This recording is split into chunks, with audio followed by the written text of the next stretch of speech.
Hello and welcome to the college's special education event. My name is Kelly Kane and I'm a registered nurse and a nursing consultant with policy and practice at the college.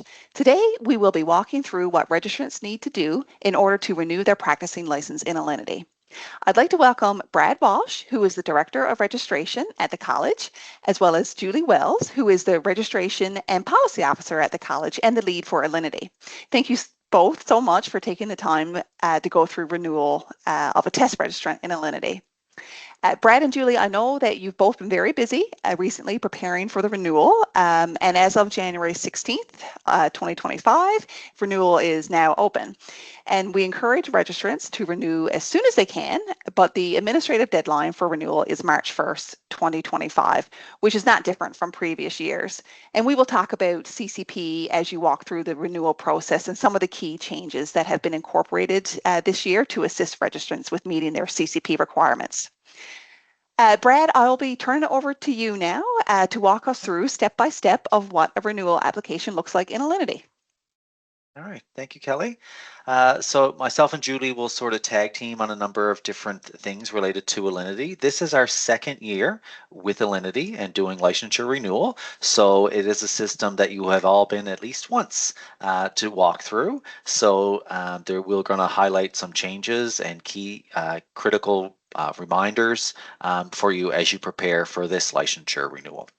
So I'm just going to share my screen there now, and I will highlight a couple of different things to you. Okay, you see it? Good.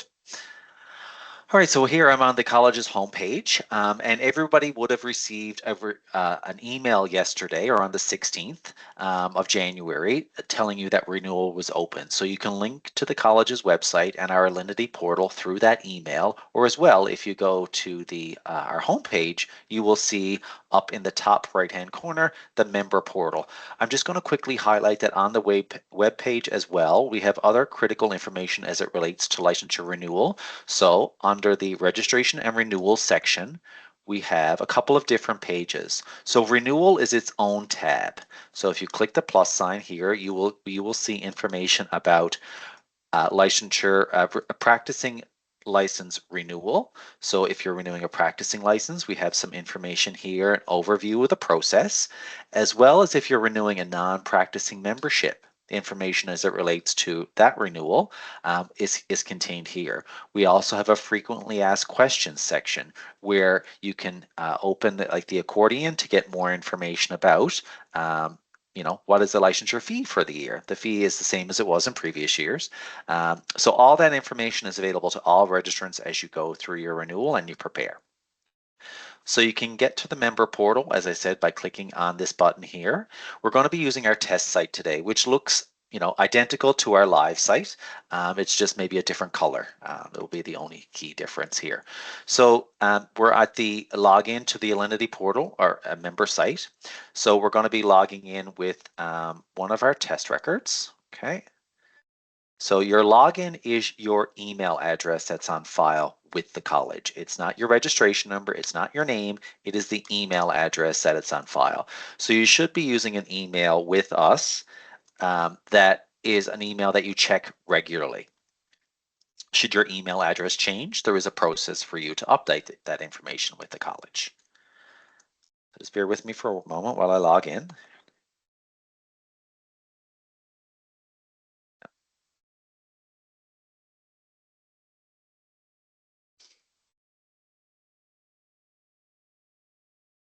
All right, so if you haven't logged into Alinity in a while, you'll be prompted to do multi-factor authentication. So what that will do is it will send you an email to the email address on file with a code.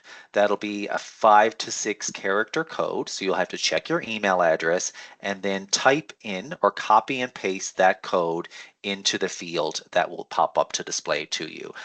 We've been into this test record recently, so that's why I didn't get that prompt. However, if it's been a while since you've been in, you will be required to verify. It's part of security features. That's common now across many different types of sites that you would be using. So when you come to the landing page, this is the dashboard we call, or the home page of the portal. So when you log in, you will see over here, you'll see an active permit section. So this shows me what is my current status with the college. So this, I hold a current RN practicing license that is effective and on the 24th of 2024 of April and expires on March the 31st. Over here on the left-hand side, you will see your options for renewal for the upcoming 2025-26 licensure year. So depending on what you're choosing to renew, there's two different applications.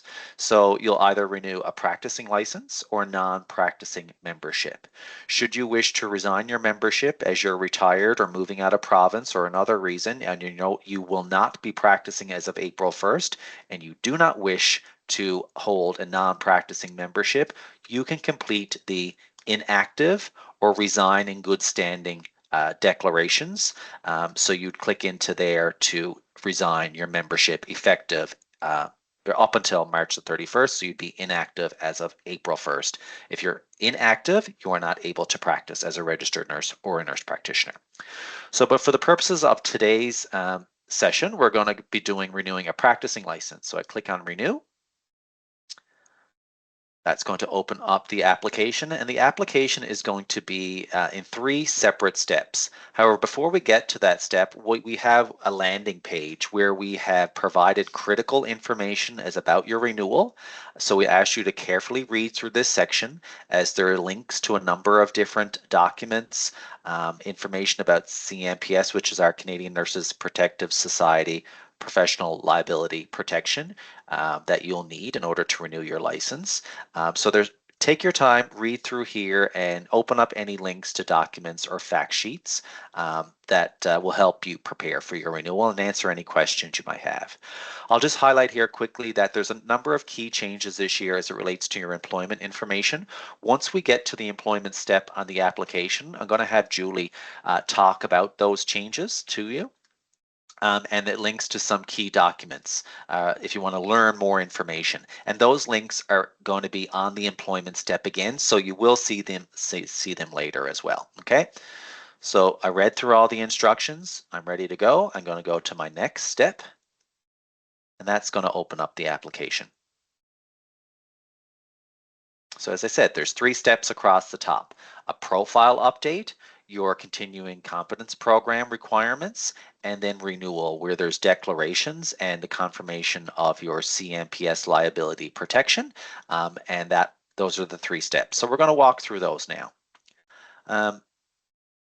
Julie, I'll just let you speak for a second, if you wish, about the new question as it relates to racial background and Indigenous identity that we're collecting.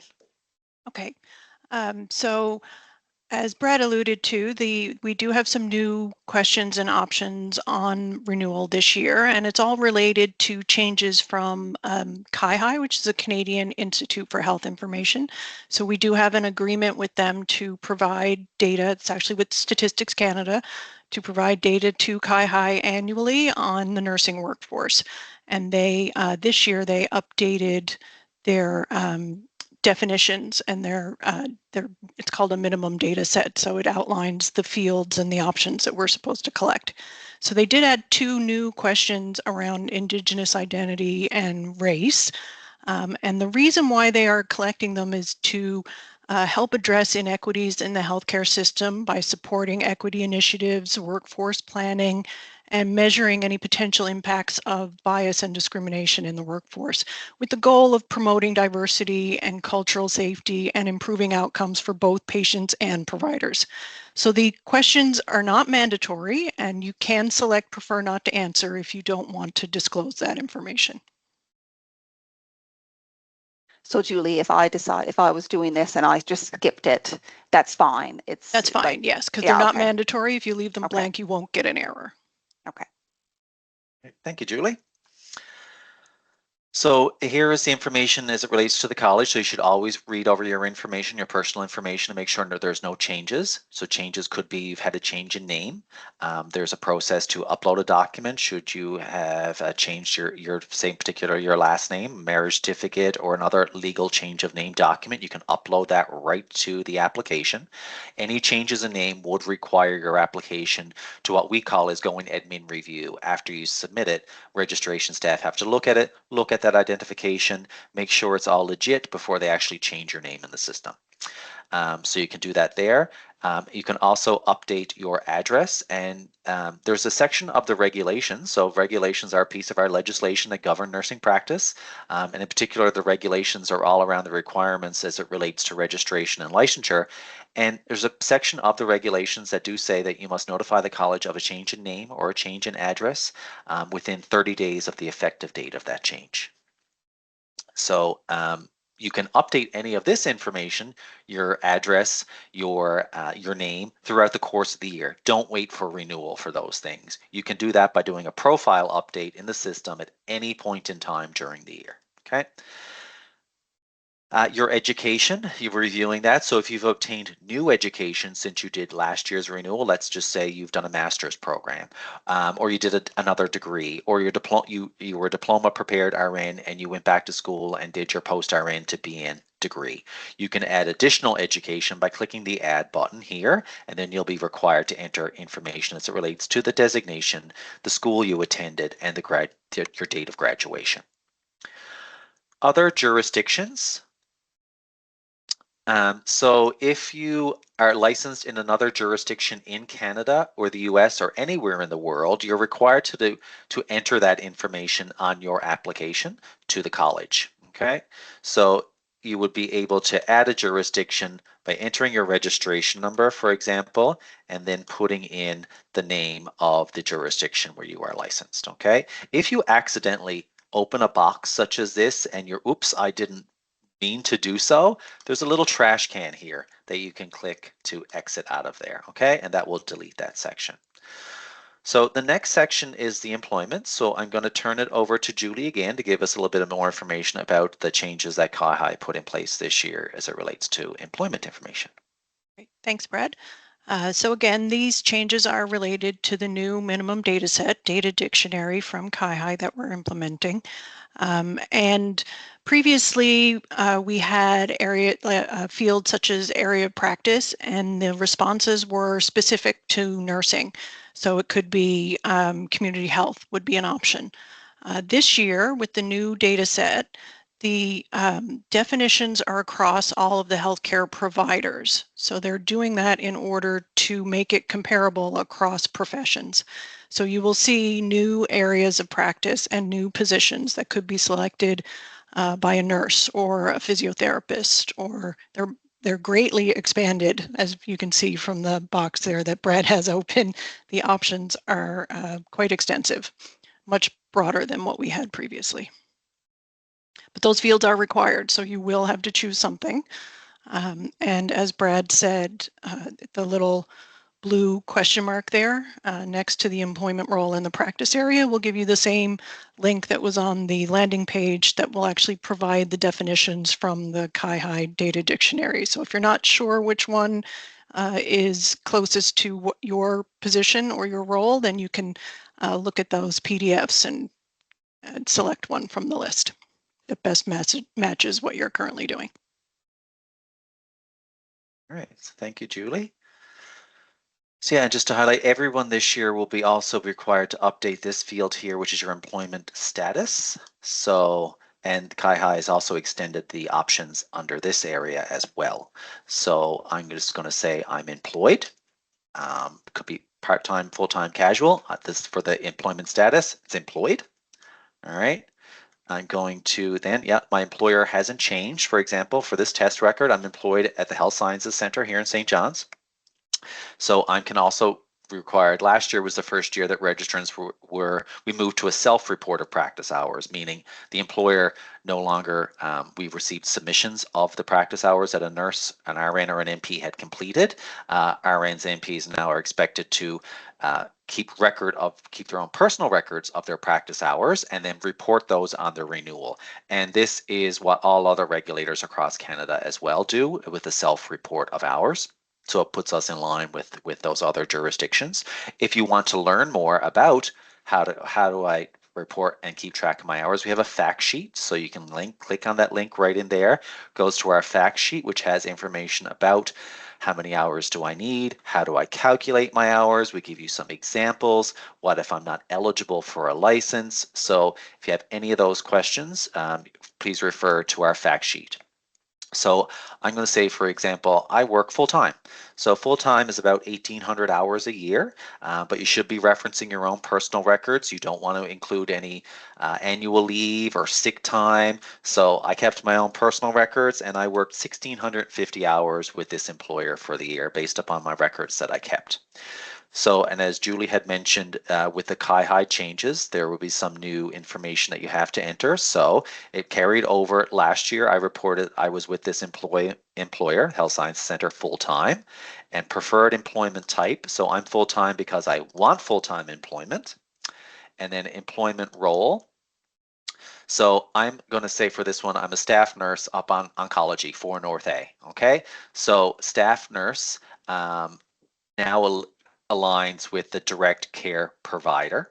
Or if I was a nurse practitioner, say working in a particular area, and I'm a primary care nurse practitioner, I would also choose direct care provider. But please look down through all of these to see which best aligns with your role, okay?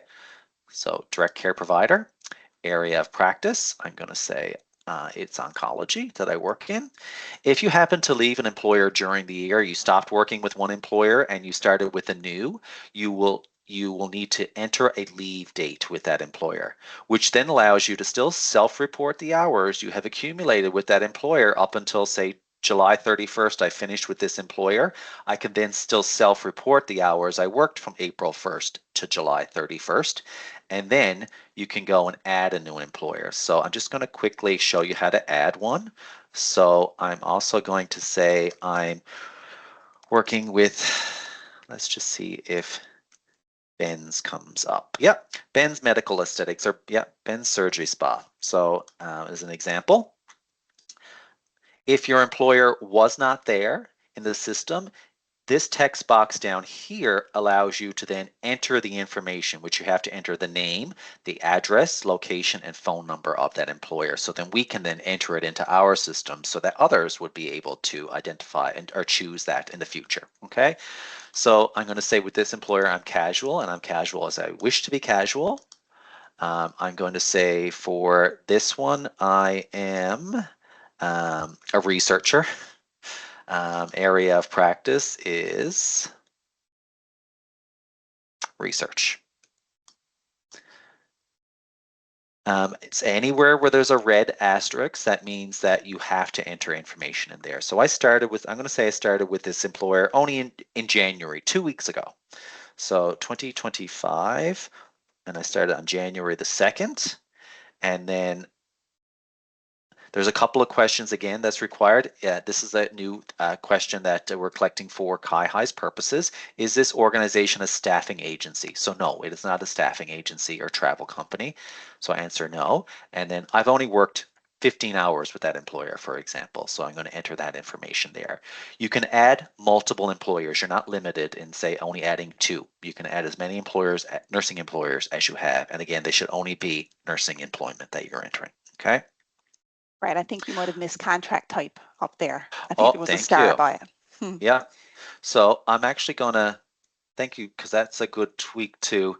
If you miss a field, when you try to submit, it will highlight that to you. So that's great. So I'll come back to that question. But then there's our consents. Okay. So this recognizes your answers that you knew from last year. So do you consent to receive information on programs and benefits? So you should always read through all these consents when you do your renewal each year, and you may want to update and change your responses to those consents, okay? I will highlight a couple of different ones. So the college does put out a monthly newsletter called Notes from the Practice Team.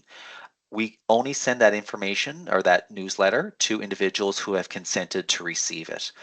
So if you want to start receiving it, because we put a lot of key valuable information in there, and you can actually use that time that you spend reading such college communications towards your continuing competence program. Easy way to get CCP hours. So yeah, if I say I wanted to change a specific consent, another one is around research. We ask people, we oftentimes get requests from researchers across the country and provincially that are looking to do nursing research or health research, and they want to send out invites to their surveys. So we will only send out those surveys. You don't have to participate, right? So it's, you can look at a survey and say, no, I'm not best person to answer that. So you can answer yes to participate in research studies. And we don't send out a lot in a run of a year. There's Julie coordinates as the research and policy officer. Julie coordinates our research requests, and so we would encourage anyone to consent to that question. There's a new question this year around the college. We have registrants who do a lot, assist the college in a lot of our work, in particular around our disciplinary panel. Is one example where, if you're interested in learning, having your name put forward, should opportunities present themselves, we will reach out to those individuals who have said, yes, I'm interested, to see if that type of work, maybe a working group or the disciplinary panel. So if you're interested, we're going to say yes, and that will just put your name on a list should opportunities become available. So as Kelly mentioned, I missed a question up above, but I didn't realize that as I was going through. So I try to click next. It's going to say, hey, you didn't answer something, and it's going to bring me to that section of the form. So there's a couple of different ones where I missed through. I'm going to say this one relates to a piece of data that moved over from, so I'm going to say that license expired back in 2023. 1225.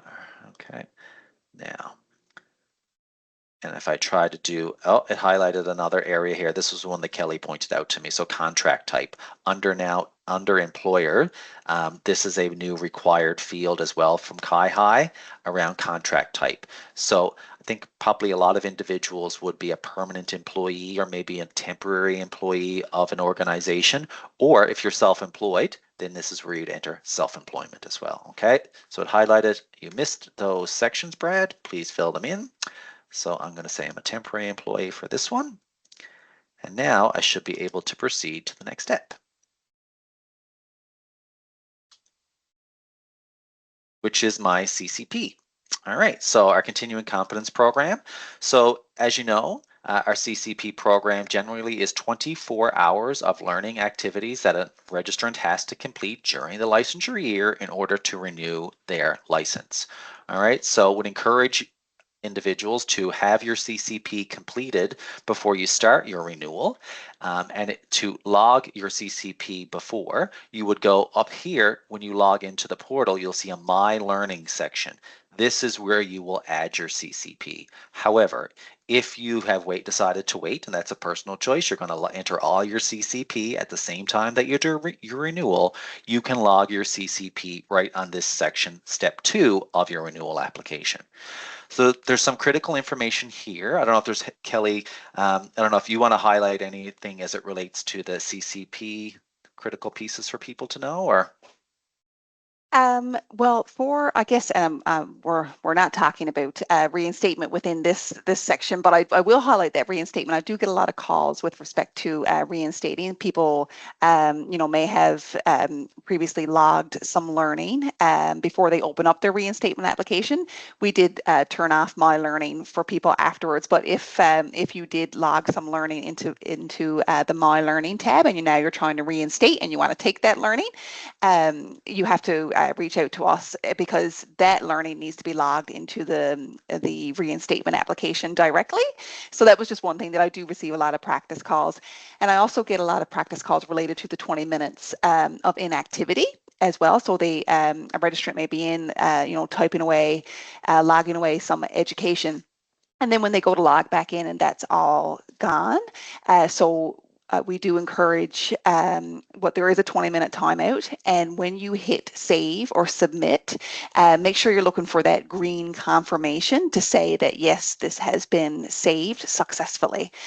Because what's happening is, people may be working on something for maybe even 45 minutes. And then when they go to hit submit, they lose that information because the system has timed out, which is a security feature. A lot of, again, that's common with with login sites like that where it would time out on somebody. So that's just a couple things that I wanted to highlight with respect to CCP. Thank you.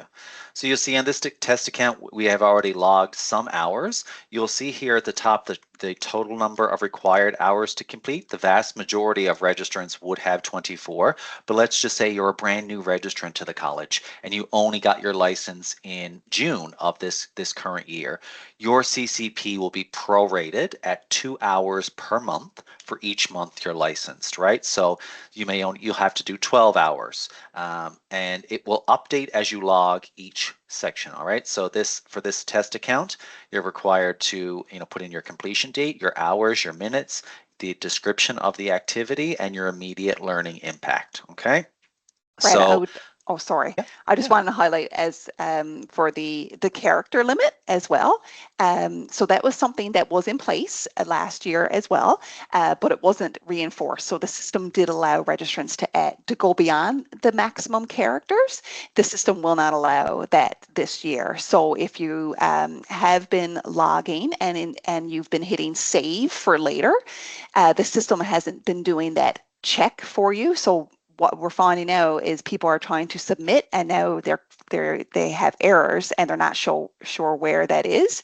Even though it does flag it, it turns it red that you have gone over the character limit. It's not words, it's characters. So just keep that in mind that so it's not 300 word limit, it's a 300 character limit. So I think possibly even the spaces may count. I'm not sure on that, but so every single letter that you have counts towards that 300. So we're also going to show you a new feature or a new function this year, I should say, as it relates to CCP. So, for example, for the administrative deadline is March the 1st. So if you're renewing a practicing license, you must have your application into the college by the March 1st administrative deadline. However, let's just say you have a education session, a full day conference or 2-day conference that you're attending in March, and you needed those hours from March to meet your 24 hours of learning. So the system will let you, now this year you will see at the bottom a declaration. So if you're trying to submit your application and you don't meet the 24 hours, you are required to read this declaration and declare that you understand, and it will allow you to submit the application. So we're going to demonstrate that now and have the application returned. So I'm just going to say, yeah, I've got, that 2-day conference that I'm going to in March 11th and 12th, and I need that. So I'm going to say I declare, I've read through, I understand that I haven't met the requirements, and it's my responsibility to resubmit my form with all of my CCP completed before March the 31st. If I don't, then I won't have a license come April 1st, and I will not be able to practice. So that's what this declaration here is saying. So I understand that, I've read it, I'm going to go to the next. The next step includes our CMPS, liability protection, and declarations. So we would encourage you to, prior to doing your renewal, you should go to the CMPS website and complete your CMPS for 2025 liability protection. If you don't, and you find yourself at this point in the application, you can actually click here, which brings you to the CMPS website, where you will log in to your CMPS account, and you would have set up your account either last year or in previous years. So it would be you have to have your email address and your password to the My CMPS system to log in and obtain your CMPS. The CMPS for registered nurses, the cost is $68 plus HST. For nurse practitioners, it's $159.50 plus HST. That's the basic core coverage that every registrant requires, RN or NP. CMPS also does offer supplemental protection for an additional $140. And I encourage you to read any information with regards to the supplemental protection on CMPS's website. The college, for your licensure purposes, requires the basic core coverage only. Okay, so I go in, I get my CMPS, I pay my $68 plus tax to CMPS, then I return to the application. There's a click me button here. It doesn't work in the test system, but I click on this button here. If I have my CMPS, I'm getting a warning message again because they're in the test system.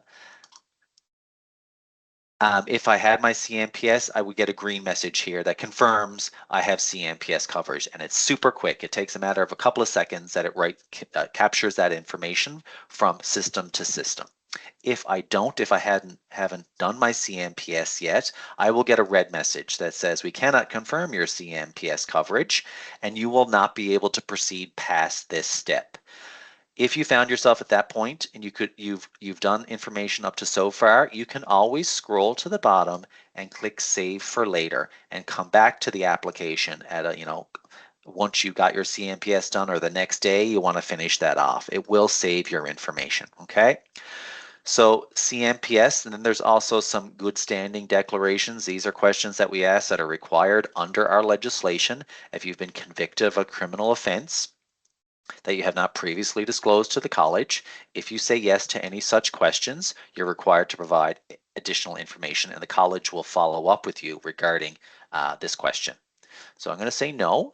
And there's another question: is your registration or license under review, suspended, or invoked, or do you have an investigation commenced in another jurisdiction? If so, you are required to disclose that information to the college, and we will follow up with you to get additional information. So I'm going to say no to both of those.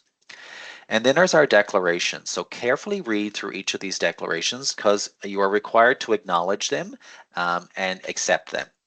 So we have links here to the college's standards of practice and our code of ethics. So those will open up new tabs so you can get additional information regarding the standards and the code. So if you click anywhere, either in the box or usually anywhere along the words here, it will check that box. So we have one on notification that you know. Here's what I alluded to earlier. You understand that under Section 11 of the regs, you must notify the college within 30 days of a change in your name or your address, or if there's any disciplinary procedures in another province. There's some consent statements as well. Privacy statement about your information. And new this year is a new statement of use declaration that has been added in. So carefully read through that. Did we just highlight the college, for example, does not sell, barter, or trade or give away your personal information? Julie had talked about our relationship with CIHI, the Canadian Institute for Health Information. Here's where we're highlighting to you that we have a contract, a memorandum of understanding, or an MOU with certain providers that shares certain levels of information for different purposes. So say, for example, the Provincial Provider Registry, we send information to the Provincial Provider Registry here in Newfoundland and Labrador so that you're able to access other systems. Julie might have a little bit more on a provider registry than I can. Is there any? The name of it is, I've gone blank. I can't remember what it's called either. So it's in the system, right? So it connects with the health system, NLHS's system, so that you as a nurse in the system, when you're accessing certain things, the pharmacy network, for example, right? So all those systems are connected in that the system knows, they speak to one another and recognize this person who's in this system over here is a licensed registered nurse or nurse practitioner. So it confirms access. So just wanted to highlight to you this year that we have a new statement of use around how we use and share your information. Okay. So I have to declare all of these. I'm ready to submit my renewal. I'm going to submit. See what happens. Knowing that I didn't I haven't finalized my CCP. So I'm going to get a screen that says payment cannot be accepted at this time, as your renewal requires review and approval by the college as the next step. So Julie's going to do something on her end now, because what's going to happen is that the college registration team receives notification that an application needs admin review, and we will then carry out what we need to do or follow up with you. Okay. So that will take some time. That might take a couple of hours, or once we're into the very busyness of renewal, it could take the college a couple of days to get back to you. So once we do, you will receive an email from the system which says to you, the college has provided feedback. You must now log back into Alinity to see that feedback and then take action if necessary. Okay, so it's important that once you get any emails from the college, you carefully read them and then follow through on what the direction is that you're being given. Okay. That's done. You can refresh there now. All right, so I got that email to say I needed to log back into the system as the college provided feedback. All right, so I'm going to go back to, I logged back into the Alinity portal. I see my 3 steps across the top. This is my renewal that is currently open right here. So it's going to go back to click on the update step, which brings me here back to the profile update again, and you will see the comment that was provided by Julie. So which says the college has received your application. You must now complete your CCP. So we are essentially returning your form to your control so that you can then log your CCP in a timely manner.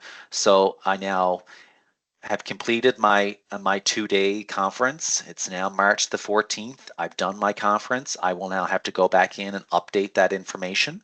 So it brings me back to the profile update, but nothing here has changed. And I can now go to the next button, which brings me to the CCP step. Okay, and now I'm just going to click add a new activity. It's down at the bottom. Down at the bottom. Thank you, Julie. So now a new field has opened up there. So I'm going to put in 2020. That won't let me future date something. So you can't future date something. It has to, the education has to have occurred. But I'm going to say, I'm going to put in that it's the 15th of January, for example, 2025. 0115. And I'm going to put in that it was, just so we can get through, I'm going to put in 24 hours. But if it was, it should be the actual time that you completed, 0 minutes. And I did a 2-day, or I know, conference, CONFER, conference on wound care. Okay, so that has to be the 20 characters. That should be 20 characters. Learned about new. Sorry, I got a spelling mistake. So about new research related to wound healing and products.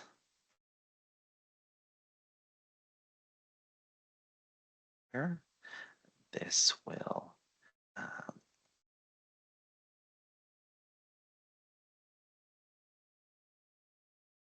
Sorry, watching me type. This new knowledge will benefit. I'll just take this time, Brad, as you're writing there, just to reinforce that you see, like Brad is writing what he learned, and it doesn't have to be, really, really specific. You can be, you can have 1,000 characters here, but making sure you tell us a little bit about what you learned, and then also what that impact is on your practice as a registered nurse.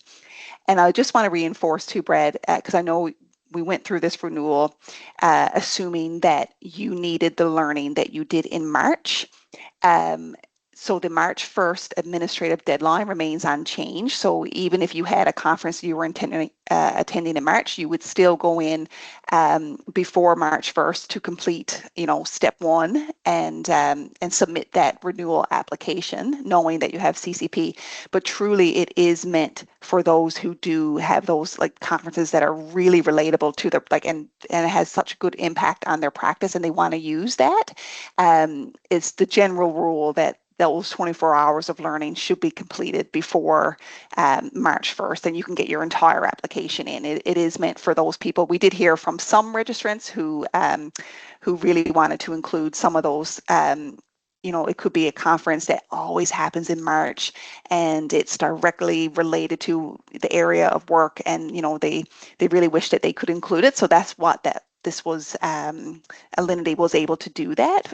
But again, I just want to stress the importance of if you can get it in, all of it in by March 1st, please do so, because like Brad said, it's not automatic then, right? It has to go to registration. They'll give you back your form, and just to avoid any possible technical troubles, just to get that in by March 1st if you can, if possible.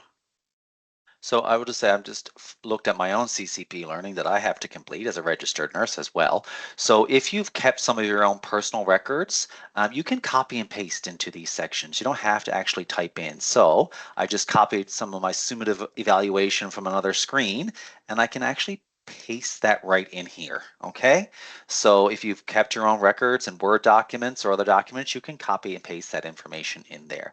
So now I've got my learning all done. Let's see if it causes me to have any errors now. So if I go click the next, it's going to, as Kelly had alluded to, so I had met all the character limits in there. So if I hadn't, I would have been prompted to, that section would have been highlighted, and I would know that's too long, or maybe it's too short. So you have to take care of that. So I've submitted my CCP. I now brings me back to these point steps. out, sorry, Brad, that the any learning that you enter when you initially submit, when you use that new declaration, is locked. So if you go back to the CCP learning plan, you can't make changes to the stuff that was in your learning plan when you initially submitted it. Thank you for that, Julie. So yeah, so Julie's saying here, this activity is grayed out. Yeah. Yep. All right. But just make sure that they're correct before you hit the submit button.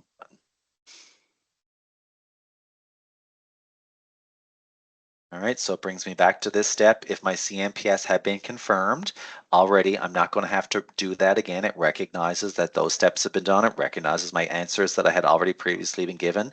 You'll see these little green messages pop up on the side of your screen. It's telling me if it's red, actions required. If it's green, things are working good. So it saved my profile update. My continuing education plan has been updated. So you can just close those out, but they're giving you messages as you process through. So now I'm ready to submit my renewal again. If you are on your employer payroll deduction program and the college has received your licensure fees from your employer, which is about actually half of our membership is on their employer payroll deduction program, you will not be prompted for payment when you get to this step. If you hit submit and the college has your $412.47 already in our system, you will go right back to the dashboard and you will see that you now have a future dated permit that commences on April the 1st. Okay, but for this record, I'm be required to pay. So here is where you would enter your information for the pay. And you'll be prompted to enter your credit card information here. This is the test system, so again, I'm not going to be able to complete a full payment, but you'll enter your credit card, your expiration date, and all information and hit pay. Once you then do, you will be brought back to the home page. And if you were to log out at any point in time, so you'll see here I got a green message, your renewal has been submitted. It will be approved once payment is received.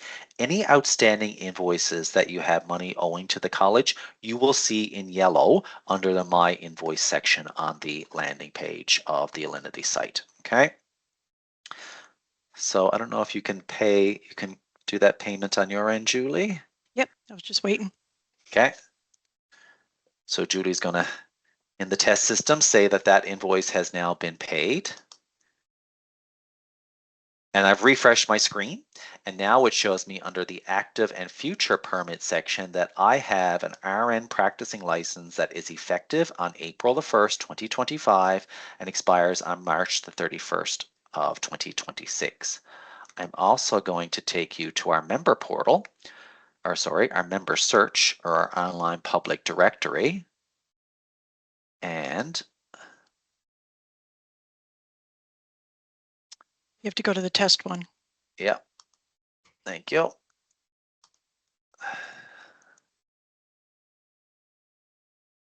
So this is where you and or your employer can verify your licensure status, or a member of the public can verify your licensure status. So if you just search by name, first name, last name, I only need to put in my first name. It shows Jasper Snow, registration number. This is my current year, so I hold a license for the 24-25 licensure year. However, this little icon there next to my name, if I hover over, says also my future registration. If you also click into the details section, you will see here future registration is the 25-26 licensure year. So that's an overview of renewal. Any questions, Kelly, or Judy? Anything, other information we want to share with people?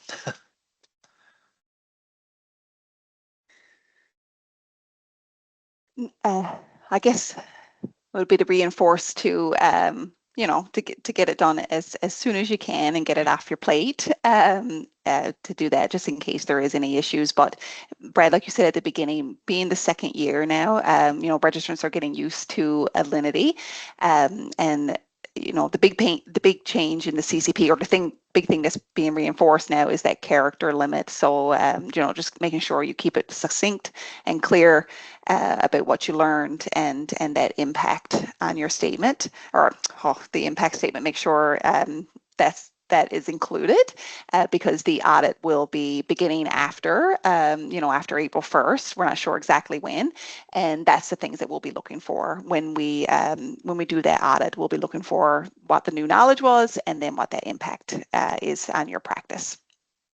And there is one more thing about CCP.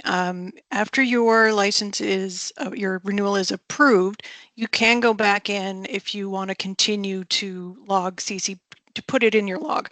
You won't be able to edit anything that was on your approved renewal, but let's say you want to keep track of your learning for CNA certification, and you do learning in February or March after you've already submitted and had your renewal approved, you can go back into My Learning and continue to add activities up until March 31st.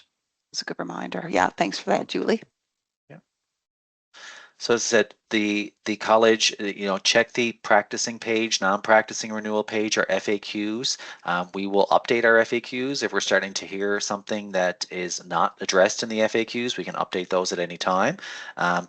Encourage you to talk to your colleagues, to, you know, tell them, you know, remind people about renewal.